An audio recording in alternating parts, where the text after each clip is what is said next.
Pues bienvenidas y bienvenidos a esta conferencia de prensa. En este sentido traemos un autor bárbaro, ¿no? Pues voy a leer parte de su semblanza. El maestro José Antonio MacGregor es un antropólogo social con maestría en desarrollo rural, especialista en gestión cultural comunitaria y referente en el diseño de políticas culturales con enfoque participativo. Entre los principales reconocimientos que ha obtenido están en el Premio Nacional de Antropología Social Fray Bernardino de Sahagún, otorgado por el INAH, el Premio Nacional de Arte y Cultura Mil Mentes por México y el doctorado honoris causa que le confirió Alliance Morocco Mexicaine Culture,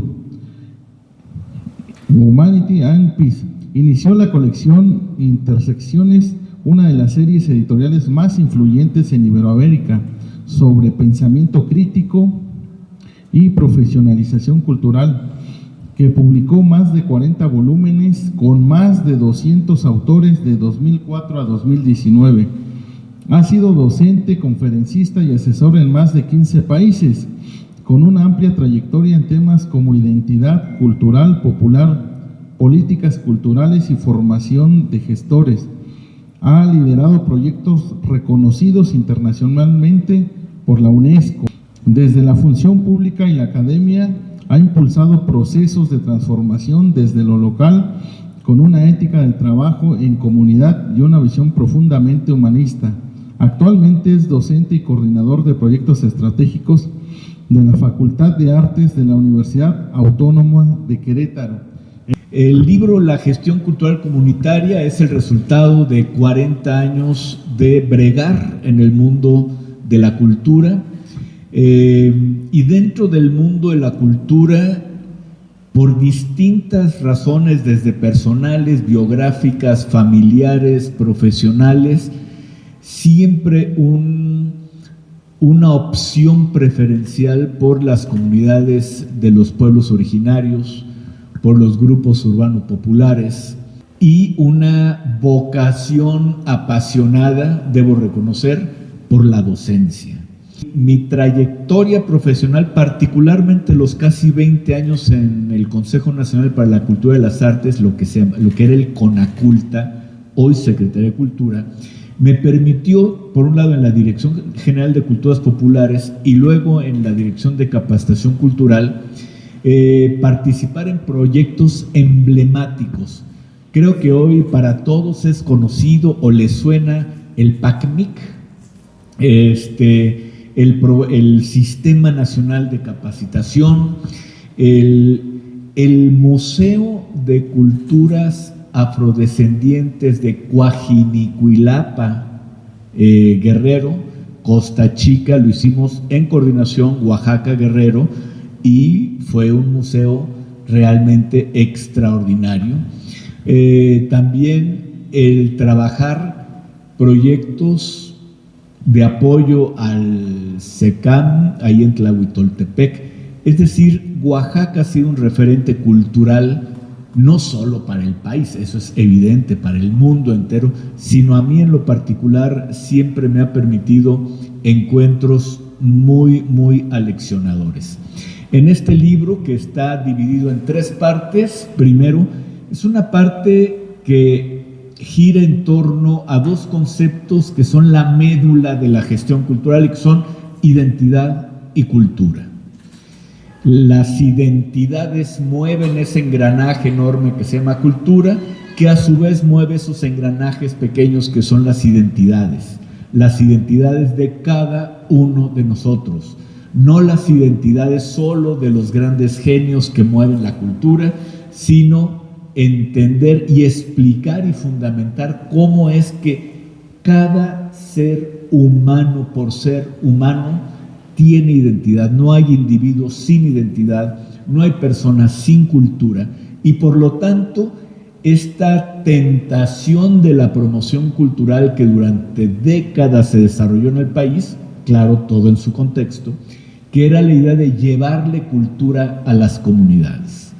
Eso quedó atrás, eso reproduce condiciones de subordinación, eso reproduce condiciones de dominación, no genera desarrollo y lo que hace es simplemente desconocer la cultura real que existe en toda comunidad. La propuesta que hacemos nosotros, muy inspirada en un autor cuyo libro, hoy lo sugiero a mis alumnos, y me dicen los alumnos, no maestro, ¿cómo en sus referencias bibliográficas un libro que cumplió hace poquitito 55 años de haberse publicado? Digo, bueno, el Quijote tiene más y sigue siendo un clásico. Lean La pedagogía del oprimido de Paulo Freire. Hoy es más vigente que hace 55 años. Y lo que hicimos en este libro fue, dirían los músicos, transportar de un tono a otro, transportar la pedagogía de Paulo Freire a la gestión cultural comunitaria. Y así como él habla de educación bancaria, que es depositar conocimientos en los alumnos, y habla de educación liberadora, que es construir conocimiento a través del diálogo en relaciones horizontales. Eso es lo que proponemos para la gestión cultural. Una gestión cultural comunitaria liberadora que se sustenta en diálogos horizontales, que reconoce en el otro no solo la capacidad de crear cultura, faltaba más, la tolerancia, no solamente la tolerancia, y más allá del respeto es la posibilidad de construir con el otro desde su diferencia.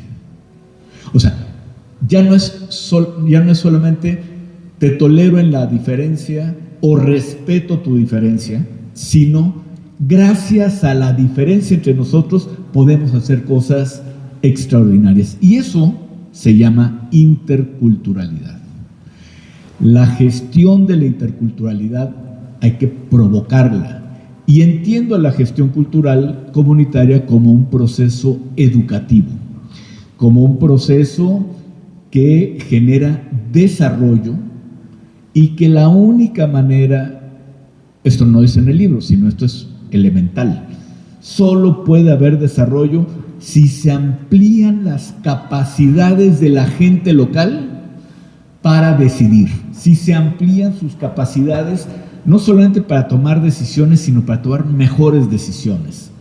En síntesis, el desarrollo supone educación, ciencia, cultura. La cultura, ¿cómo impulsa el desarrollo? Lo impulsa creando ciudadanía. La gestión cultural comunitaria que proponemos construye ciudadanía a partir de procesos sistemáticos a través de proyectos. Y aquí es donde entra una cuestión que me permite a mí diferenciar a los promotores culturales de los gestores culturales. Sergio y yo fuimos formados en una generación que durante décadas impulsó la llamada promoción cultural. De hecho, antes de la creación de Conaculta, en la Subsecretaría de Cultura de la SEP, había una Dirección General de Promoción Cultural, que fue donde aquí narro cómo por un colega que nunca conocí, que se enfermó o se accidentó, no sé qué pasó, no pudo asistir a un curso internacional que estaba peleadísimo. Se enfermó, me hablaron de un día para otro, oye, participé, gané el concurso, septiembre del 86. El próximo año cumplo 40 años ya en el sector cultura, aunque ya antes había trabajado el tema comunitario. Ese fue el tema desde que iba en la preparatoria. Entonces, ¿cuál es el tema de esta promoción cultural? Que durante décadas, desde Vasconcelos y su gran política educativa en donde la cultura jugó un papel clave, el nacionalismo mexicano que implicaba articular toda esta nación fragmentada en una sola cultura, con una identidad que había que construir, y el Estado construyó una identidad a partir de las identidades regionales. Y entonces lo mexicano era sinónimo de mariachi, jarocho, huasteco. Se compuso el guapango de Moncayo, se desarrolló el muralismo, obras extraordinarias. Sin embargo, había que trascender más allá y reconocer que esa construcción no bastaba para sustentar la riqueza cultural de este país, que había que romper con esto, así como la generación de la ruptura rompe con los muralistas oficiales, ya casi eran los consagrados, y la ruptura, jóvenes formados en otros países y que dicen, no solo hay un camino, como dice el general, hay muchos caminos. Y en ese sentido, la gestión cultural tuvo su generación de la ruptura, que empezó a decir, no es cierto que solo hay un camino, y que ese camino, perdón, pero en ese entonces decía, es el de las bellas artes. Las bellas artes era la cultura de México, y nosotros empezamos a cuestionar, a decir, hey, aparte de las bellas artes, hay una diversidad cultural extraordinaria, particularmente la que producen los pueblos originarios, los grupos indígenas, afrodescendientes y los grupos urbano-populares.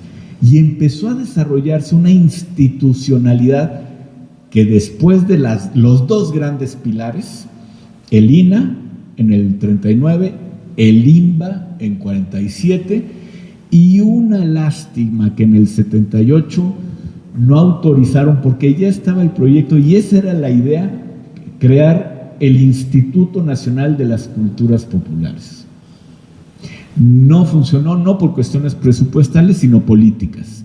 Dentro de la élite de la cultura mexicana en ese entonces dijeron, o sea, no le podemos dar el mismo trato que al INA y a las bellas artes a las culturas populares e indígenas. Es decir, el racismo, la discriminación permanentemente reproducida en todos los ámbitos.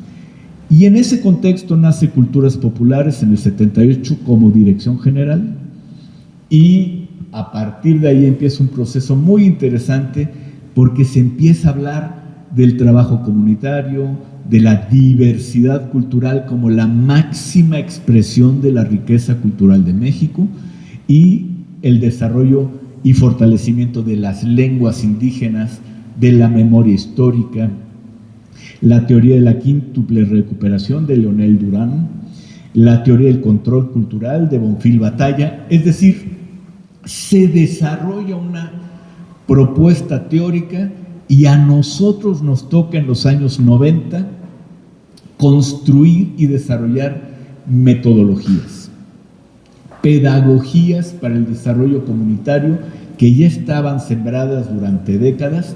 Y pues este libro de alguna manera lo que pretende es ofrecer a estudiantes de antropología, sociología, trabajo social, pero muy especialmente a los gestores culturales.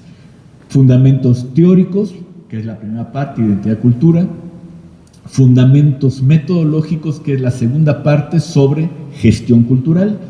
Y fundamentos de política cultural, porque finalmente la gestión cultural se ejerce en un contexto donde se desarrollan políticas culturales. Y la gestión cultural debe jugar un papel en la política, y sobre todo eso habla este libro. Tuve el privilegio de contar con la mayoría de alumnos. Uno de ellos le entró como editor, Editorial Helvética, Carlos Campos. Otra alumna elaboró el diseño de portada, contraportada, solapas, las fotografías, correcciones de estilo. Alumnos que realmente expresaron su interés, su compromiso en participar en este proyecto, y por eso es que ponemos ahora a su consideración Gestión Cultural Comunitaria, editorial Helvética, una portada de un pintor uruguayo radicado hace muchos años en Querétaro, y finalmente comentar que el día aquí en Oaxaca se llevan a cabo las penúltimas presentaciones, la última será en 2 semanas en Cuernavaca, y aquí en Oaxaca, se estarán a la venta los últimos ejemplares. Se agotó ya la primera edición, afortunadamente, y pues ojalá se genere algún interés, particularmente entre los egresados y estudiantes de gestión cultural que en Oaxaca tienen un inmenso territorio para cubrir con proyectos innovadores, pertinentes y de profunda transformación social. Creo que esta propuesta que hacemos en este libro será de utilidad para quienes lo estudian y de interés para todos aquellos interesados en el vínculo educación-cultura. Así que, pues aquí lo dejamos a su consideración para cualquier pregunta o comentario que quieran hacer, por favor. Hablaba de la identidad y me gustaría conocer su opinión sobre este fenómeno de la gentrificación en lugares como Oaxaca y, bueno, otras ciudades tradicionales o coloniales o con mucha historia y valor cultural que están, teniendo este fenómeno que los está afectando, por favor.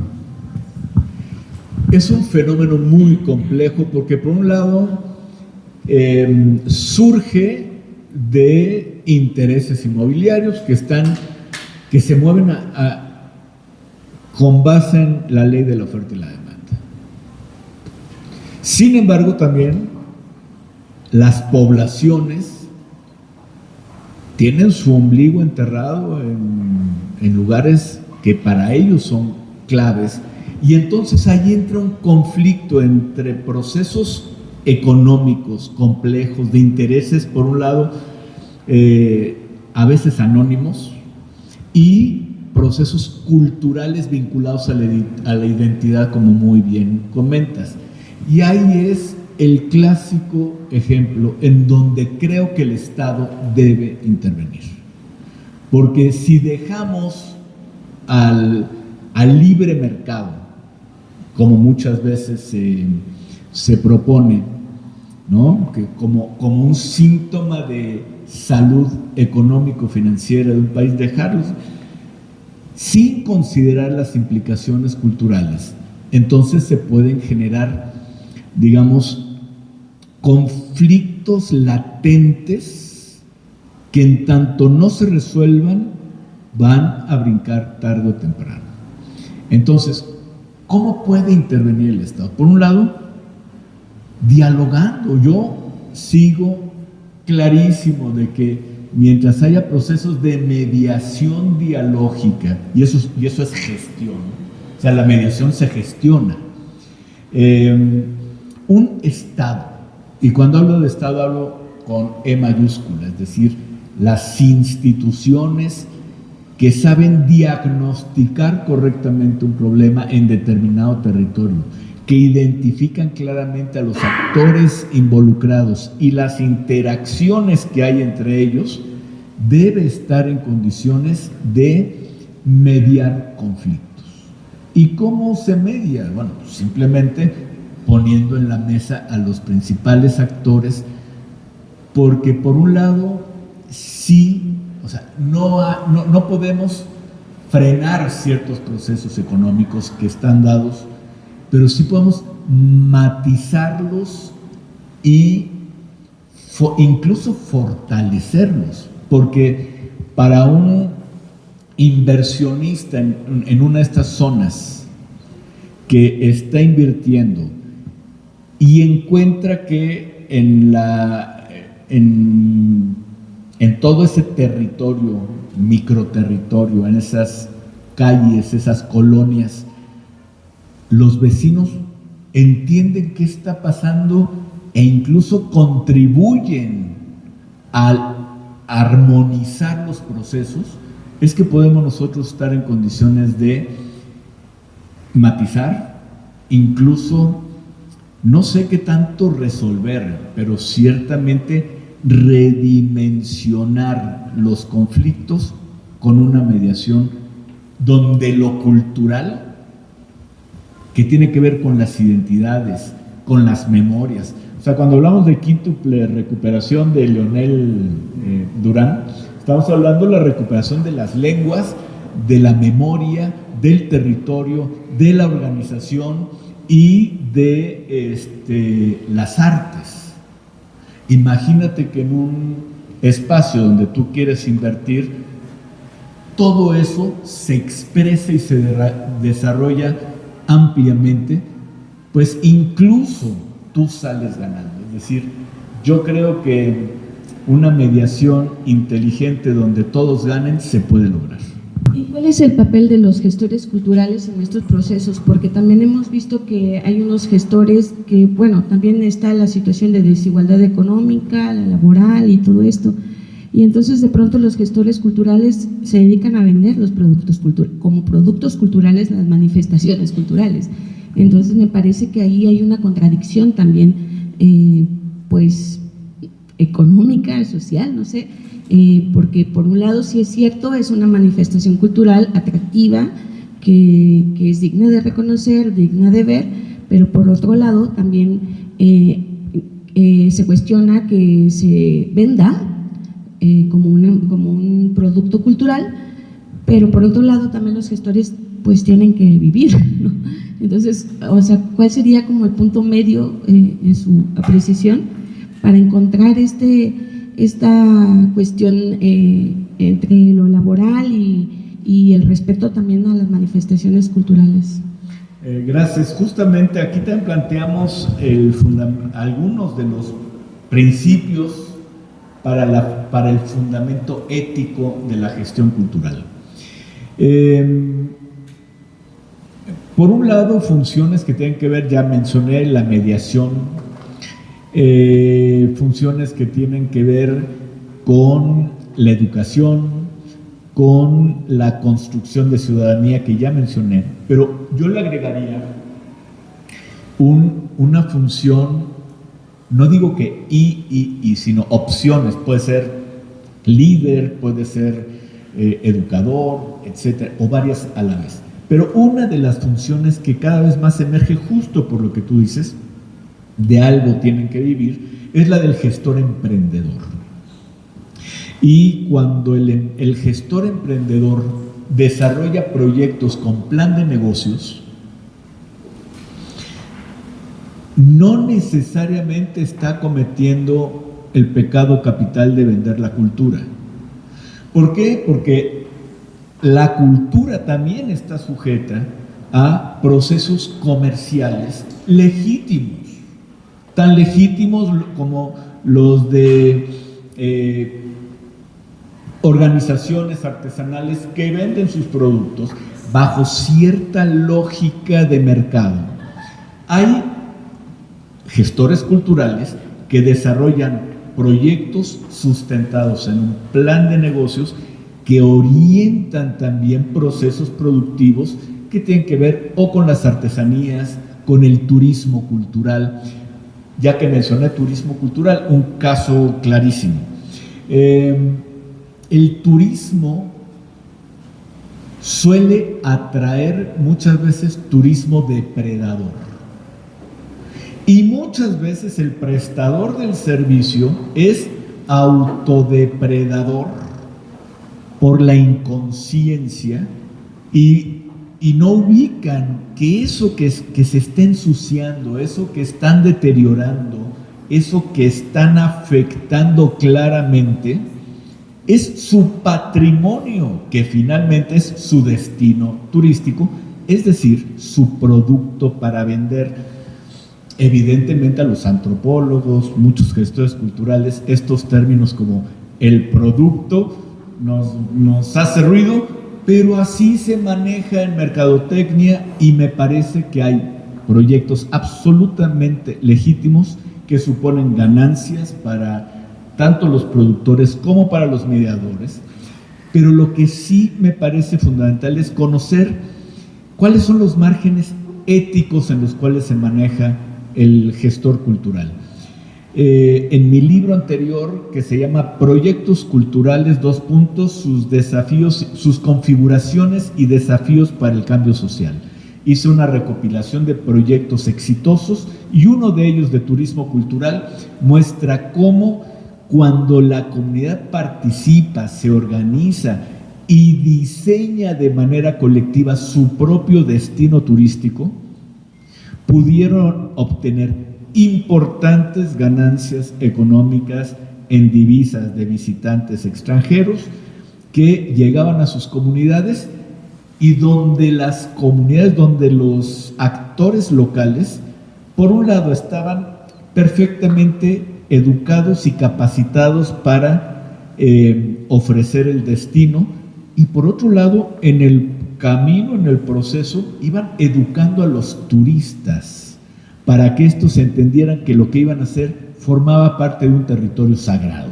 De tal manera que una gestión cultural responsable, sustentable. El tema de la sustentabilidad es diferente a la sostenibilidad. Un proyecto sostenible es el que se mantiene por un tiempo determinado. Un proyecto sustentable es el que está vinculado al uso de los recursos sin comprometerlos a las generaciones que vienen. El turismo, por ejemplo, es una actividad que puede o no ser sustentable. Lo mismo la artesanía, por supuesto. Y en ese sentido yo concluiría diciendo, no sé si con esto estoy respondiendo a tu pregunta, que este tema de la cultura en el marco de relaciones comerciales es muy complejo, pero por un lado sí necesitamos, digamos, por un lado mantener ciertos principios éticos vinculados a la legitimidad de los procesos y de su apropiación, y por otro lado desestigmatizar el mercado cultural. No siempre el mercado cultural es dañino, no siempre el mercado cultural es depredador, y yo podría decirte, pero muchos casos en donde gestores culturales, emprendedores, desarrollan la localidad de una manera sustentable, de manera impresionante. El último diplomado que desarrollé fue mi más reciente proyecto, no apoyado por la Secretaría de Cultura, sino por la Secretaría de Desarrollo Sustentable, y que tiene que ver con la formación de especialistas en gestión de recursos bioculturales. Entonces, son recursos, supone procesos comerciales, sí, de mercado, sí, de ganancias, sí.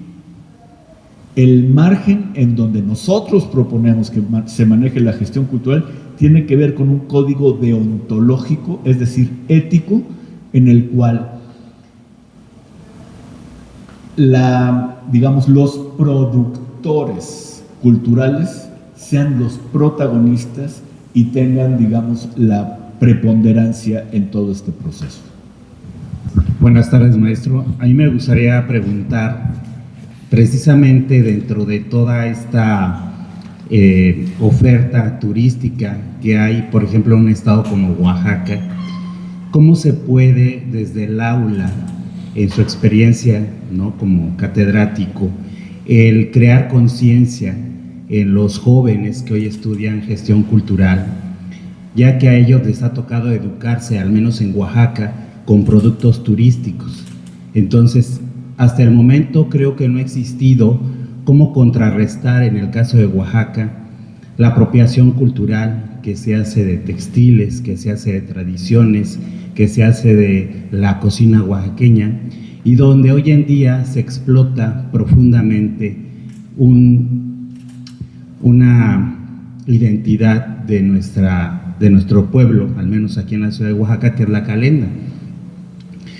No ha habido un proyecto que yo sepa que surja precisamente de los gestores culturales nuevos, que a lo mejor puedan tener más ideas, que puedan tener más estudios, que puedan tener más conocimientos de cómo contrarrestar esta depredación que se hace de la calenda y donde queda ya lejos el sentido original que tuvo este ritual y hoy se comercializa como un desfile donde prevalece pues el ingerir bebidas alcohólicas.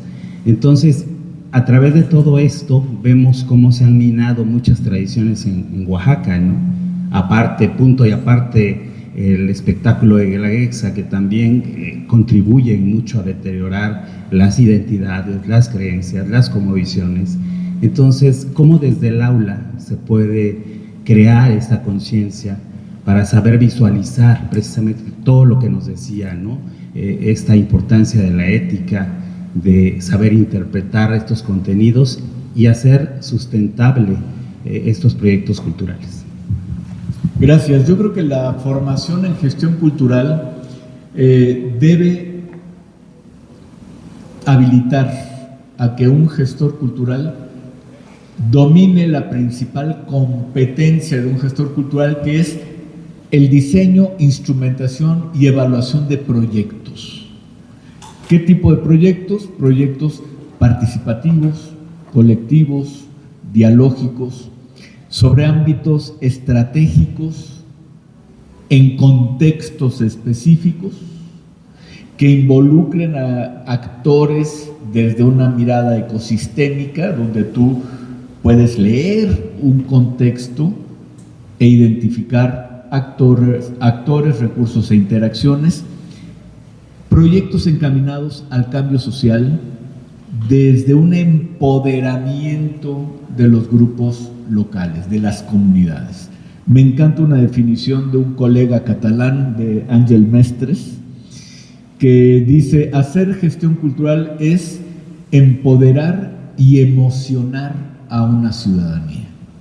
La gestión cultural es visibilizar, poner sobre la mesa ciertos sectores, pero por otro lado, emocionar a esa ciudadanía. En materia de turismo cultural, bueno, y por otro lado definimos a la gestión cultural como un proceso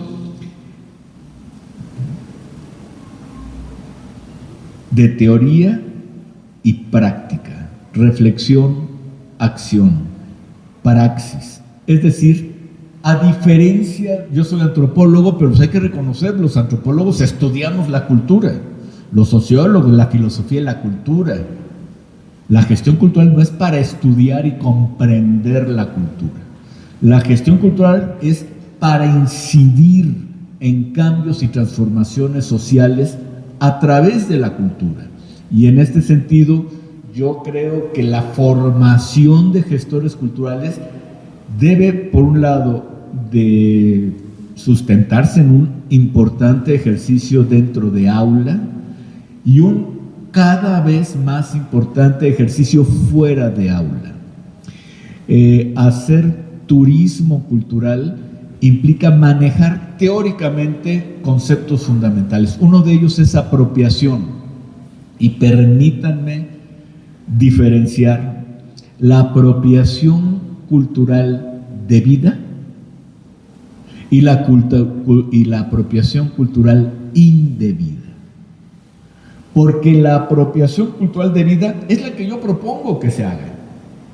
Yo propongo que las comunidades se apropien de recursos que no generan, que no están en condiciones de producir, pero que les significan posibilidades para fortalecer su cultura. Cada vez que un miembro de una comunidad indígena sale a estudiar una maestría fuera del país y regresa a su comunidad, trae nuevas aptitudes, conocimientos, etcétera, que van a fortalecer a su comunidad. ¿Qué pasa con estas incorporaciones? Pues estamos buscando algo que no se produce en la comunidad y de lo que nos queremos apropiar para regresar a la comunidad y fortalecerla. Ese es un tipo. La indebida es a la que creo que tú te refieres, en la cual diseñadores de marca se apropian indebidamente, apropiación cultural me parece digamos, un término muy suave para referirse a algo que yo llamaría plagio. Porque finalmente eso es lo que hacen. Van a las comunidades, copian sus diseños, los incorporan en sus productos, en sus modas y los venden a precios altísimos sin el reconocimiento de las comunidades que originalmente produjeron, crearon determinadas obras. Ese es un tema complejo y es un tema que pasa por derechos de autor, pero no solamente derechos de autor tan sencillos, porque si una de estas empresas dijera, ok, que voy a pagar regalías a los autores, ¿a quién le da el dinero? Y entonces entramos a un tema de legislación de lo que llamamos derechos culturales colectivos. Y ya estamos viendo algunos mecanismos.